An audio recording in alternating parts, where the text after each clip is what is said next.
Hello friends, welcome to Joyo TV. Hello పిల్లలు, ఈరోజు దయ్యం కోడల స్టోరీ గురించి తెలుసుకుందామా? ఒక అమ్మాయి దయ్యంగా ఎలా మారిందో ఈ స్టోరీలో తెలుసుకుందాం. పచ్చని పొలాలు, పెద్ద చెట్లు, చిన్న చిన్న ఇళ్లతో అందమైన గ్రామం ఉండేది. ఆ గ్రామం పేరు సీతాపురం. ఆ గ్రామంలో రామయ్య, లక్ష్మమ్మ అనే దంపతులు ఉండేవారు. వాళ్లకు రాజు అనే ఒక కుమారుడు ఉన్నాడు. రాజు చాలా మనసున్న మంచివాడు. ఎవరికైనా సహాయం చేయాలని చూసేవాడు. కానీ రాజు ఒక విషయంలో మాత్రం అతని తల్లిదండ్రుల మాట వినేవాడు కాదు. అదేమిటంటే తన పెళ్ళి. రాజు వాళ్ళ అమ్మా నాన్న తన పెళ్ళి గురించి ఎప్పుడు అడిగినా ఇప్పుడు కాదులే, దానికి సమయం ఉంది అని రాజు నవ్వుతూ తప్పించుకునేవాడు. అమ్మ ఇంకా నా పెళ్ళికి టైం ఉందిలే, ఇప్పుడు కాదులే అని ఏదో ఒక వంక చెప్తూ ఉండేవాడు. ఒకరోజు సాయంత్రం రాజు తన పొలానికి వెళ్తాడు. రాజు అక్కడ పొలం పనులు చేస్తూ ఉండేసరికి చీకటి పడిపోతుంది. అప్పుడు రాజు చీకటి పడిపోయిందని ఇంటికి బయలుదేరతాడు.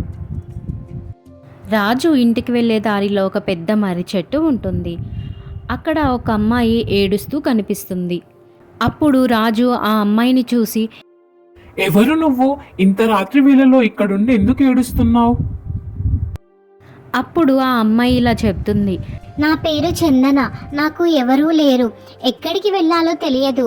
అందుకే ఇక్కడుండి ఏడుస్తూ ఉన్నాను. ఎక్కడికి వెళ్ళాలో అర్థం కావడం లేదు. అప్పుడు రాజుకి ఆమె పైన జాలి వేసింది. మా ఇంటికి రా, మా వాళ్ళు చాలా మంచివాళ్ళు, నిన్ను ఏమీ అనరు, చాలా జాగ్రత్తగా మంచిగా చూసుకుంటారు అని అంటాడు. అప్పుడు రాజు ఇంకా చందన ఇద్దరు కలిసి వాళ్ళ ఇంటికి బయలుదేరతారు. వాళ్ళ ఇంటికి వెళ్ళాక రాజు వాళ్ళ నాన్న, ఎవరు ఈ అమ్మాయి, ఎందుకు ఇంటికి తీసుకొచ్చావు అని అడుగుతాడు. ఎవరో తెలియని అమ్మాయిని ఎలా తీసుకొస్తావో? కానీ రాజు జరిగిన విషయమంతా వాళ్ళ అమ్మ నాన్నలకి వివరిస్తాడు. అయినా కూడా రాజు వాళ్ళ నాన్నగారు అసలు ఒప్పుకోరు. ఎవరో తెలియని అమ్మాయిని ఇంట్లో ఎలా ఉంచుకుంటాం రాజు? అప్పుడు చందన బాధగా ఇలా చెప్తుంది, మిమ్మల్ని ఏమీ ఇబ్బంది పెట్టను. ఇంట్లో అన్ని పనులు చేస్తాను. దయచేసి మీ ఇంట్లో నన్ను ఉండనివ్వండి. అప్పుడు రామయ్య ఇలా అంటాడు, సరే ఉండమ్మా, కానీ ఎలాంటి ఇబ్బంది రాకుండా చూడు అని అంటాడు. ఆ రోజు నుంచి చందన ఇంట్లో అన్ని పనులు చేసేది. నీళ్లు తీసుకొచ్చేది, ఇల్లు ఊడ్చేది, అలా అన్ని పనులు చేసేది. అలా కొన్ని రోజుల్లోనే చందన ఆ ఇంట్లో అందరికీ ఇష్టమైంది. అప్పుడు రామయ్య, లక్ష్మమ్మ రాజుకి చందనకి పెళ్లి చేయాలని నిర్ణయించుకున్నారు. అలా రాజుకి చందనకి పెళ్లి చేశారు. చందన పెళ్ళి అయిన తర్వాత కూడా లక్ష్మమ్మకి వంటలో సహాయం చేసేది.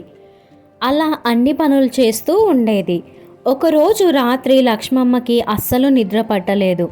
చందన బయటకి వెళ్ళడం చూస్తుంది.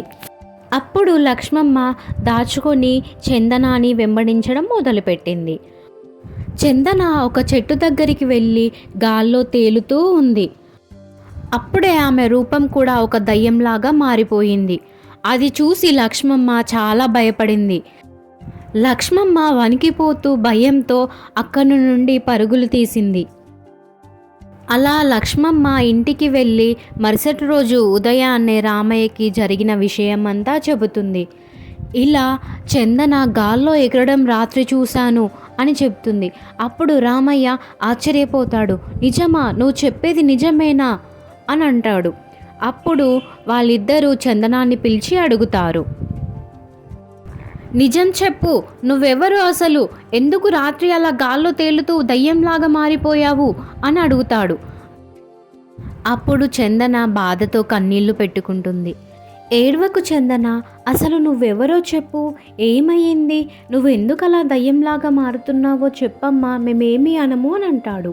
అప్పుడు రాజు అక్కడికి వచ్చి, ఏమైంది చందన, ఎందుకు ఏడుస్తున్నావు నువ్వు, ఏమైంది చెప్పు అని అంటాడు.